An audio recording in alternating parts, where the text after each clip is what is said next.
ఎన్నికల్లో ఓడిపోయిన తర్వాత పరాజయ భారాన్ని మరిచిపోయి బయటికి రావడం అంత తేలికైన విషయం కాదు. ప్రజలు ఇచ్చిన తీర్పుని శిరసావహించడానికి కూడా చాలా బాధ కలుగుతుంది పరాజితులకు. ఎందుకంటే ఇంత చేసినా కూడా ప్రజలు మనల్ని ఎందుకు మళ్ళీ ఆదరించలేదు అనే ఒక ఆవేదన, నిర్వేదం వారిని పట్టి పీడిస్తుంది. వారిని ఒక రకంగా శోక సముద్రంలో, నిరాశ నిస్పృహల్లో ముంచి తేల్చుతుంటుంది. సరే, రాజకీయ నాయకులు ఆ ఇబ్బంది నుంచి బయటపడి బయటకు వస్తారు. మళ్ళీ తమ రాజకీయ పోరాటాన్ని సాగిస్తుంటారు. అయితే రాజకీయ నాయకులు పరాజయాన్ని దిగమింగకపోయినా అది వారి ఇష్టం, వాళ్ళ రాజకీయ మనుగడకి సంబంధించిన అంశం. కానీ తాము అభిమానించే రాజకీయ పార్టీకి సంబంధించిన పత్రికలకి కంట్రిబ్యూట్ చేసే జర్నలిస్టులు పరాజయ భారాన్ని మరీ దిగమింగులేకపోవడం ఇబ్బందికరం. వాళ్ళు కూడా ఇది ప్రజా తీర్పుని గౌరవించి బయటకు వస్తే బాగుంటుంది.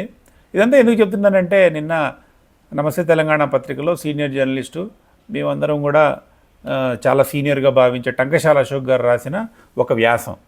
ఆ వ్యాసం ఏంటంటే, ప్రస్తుత ముఖ్యమంత్రి రేవంత్ రెడ్డి గారిని ఉద్దేశించి రాసిన వ్యాసం. దానికి ఏం హెడ్డింగ్ పెట్టారంటే, సీఎం తెలుగు జాతికే అవమానం అని పెట్టారు. అక్కడే సమస్య వచ్చింది. సీఎం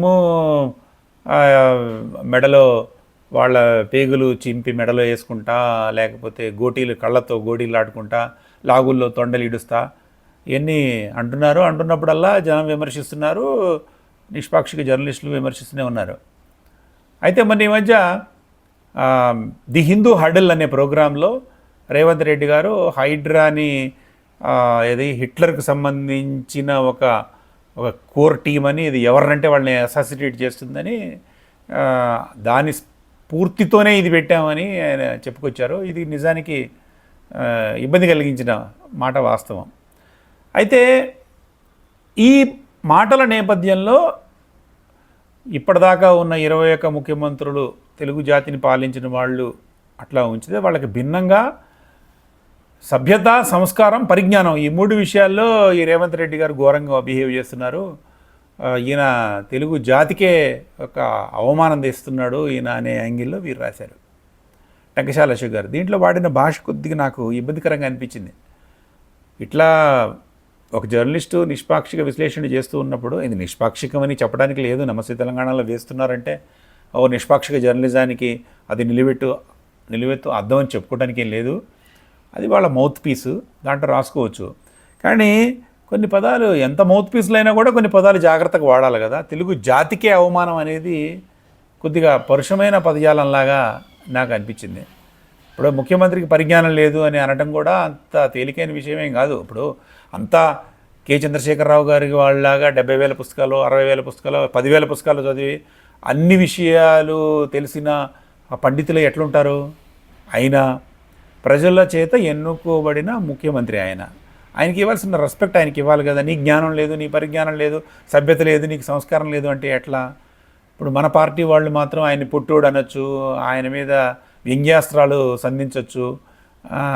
అసలు అయినా ఈ తెలుగు జాతిలో రాజకీయ నాయకుల్లో ఇలాంటి తరహా భాషా శైలికి ఆద్యుడు ఎవరండి? మన చంద్రశేఖరరావు గారు దానికి శ్రీకారం చుట్టిన మాట వాస్తవం కదా. అంటే నాకు ఈ రాజకీయ నాయకుల మీద నమ్మకం పెద్దగా లేదు. ఏదో ప్రజాస్వామ్యంలో ఉన్నాం కాబట్టి వీళ్ళు ముఖ్యమంత్రి అనాలా, ఆయన్ని మాజీ ముఖ్యమంత్రి అనాలి అంతే తప్ప వీళ్ళు పెద్ద ఓడబొడిచేది పెద్దగా భయంకరంగా ఉంటుందని నేనే అనుకోవట్లా. వాళ్ళ పరిమితుల్లో వాళ్ళు పనిచేస్తున్నారు, నాకు ఎవరైనా ఒకటే. కానీ జర్నలిస్టులు కూడా దిగజారిపోయి కామెంట్లు చేస్తే ఎట్లా? ఇంత చేసిన టంకశాల అశోక్ గారు, సరే ఆయన కన్స్ట్రక్టివ్ క్రిటిసిజమే అని అనుకుందాం, దీన్ని చేసిన మనిషి చివరిలో రాజీవ్ గాంధీ పప్పుగా రాహుల్ గాంధీ గారు పప్పుగా తనని తాను నిరూపించుకున్నారు అని రాహుల్ గాంధీ గారు ప్రస్తావన చేశారు. అది తప్పు కదా. జర్నలిస్ట్గా మనం ఎందుకు కామెంట్ చేస్తామంటే, రేవంత్ రెడ్డి గారిని రాహుల్ గాంధీ గారు కట్టడి చేయటం లేదు అనే యాంగిల్లో అది రాశారు. అయితే ఇంతకన్నా చివరిలో ఆయన ఇంకోటి ఏం రాశారంటే, ఇప్పుడు ఈయన్ని తిరిగి ఎన్నికలు వచ్చేదాకా భరించక తప్పదు అని తన ఆశావహ దృక్పథాన్ని కూడా టంకశాల అశోక్ గారు నిరూపించారు. అంటే వచ్చే ఎన్నికల దాకా ఈయన భరించాలని, ఆ తర్వాత ఎట్లయినా ఈయన మారిపోతాడని, లేకపోతే కేసీఆర్ గారు వస్తారని ఆయన అభిప్రాయం అయి ఉండవచ్చు. ఏదేమైనా జర్నలిస్టులు కూడా వాడే పదాల విషయంలో జాగ్రత్త పడకుండా నోరు జారి బదనామైన ఆ రాజకీయ నాయకులకి మనకి ఏం తేడా ఉంటుంది? ఒకసారి ఆలోచించండి. నమస్కారం.